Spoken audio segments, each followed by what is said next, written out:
वहीं शिमला जिले के रामपुर उपमंडल में भी गानवी नदी में बीते दिनों आई बाढ़ की वजह से जगह जगह कई मकानों को नुकसान पहुंचा है। साथ ही साथ बड़े स्तर पर नुकसान भी हुआ है।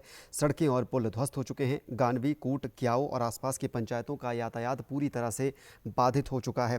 स्थानीय लोगों और पंचायत प्रतिनिधियों ने बताया कि अब तक ना तो सड़क ठीक हो पाई है और ना ही किसी भी तरह की वैकल्पिक व्यवस्था की गई है।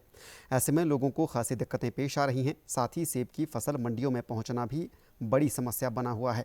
उन्होंने सरकार से सड़क मार्ग को दुरुस्त करने और खड्ड के बहाव को मोड़ने की मांग की है ताकि बचे हुए मकानों को सुरक्षित रखा जा सके।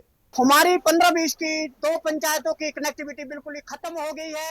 लोगों के, बागवानों के जो है यहाँ पर इनकम के साधन सेब है और सेब जो है मंडियों तक पहुंचाना मुश्किल है और उनकी फसल जो है बिल्कुल तैयारी पे है। मैं सरकार और विभाग से गुजारिश करना चाहूंगा कि तुरंत से तुरंत पुल और जो सड़कें हैं उसमें कनेक्टिविटी तुरंत प्रभाव से बहाल की जाए। सेब का तो बुरा हाल है।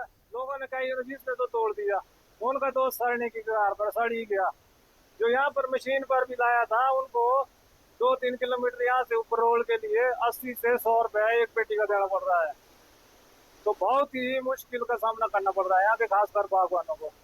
यहाँ पर आना जाना भी बहुत मुश्किल हो गया है।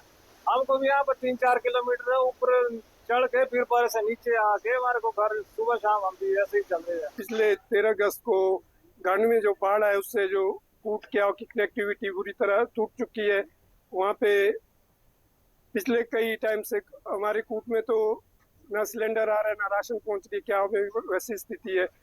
प्रशासन के जो नुमाइंदे आए थे गानवी में, सरकार के नुमाइंदे थे, उन्होंने कहा था कि हम 3 दिनों के अंदर स्पैन लगा देंगे।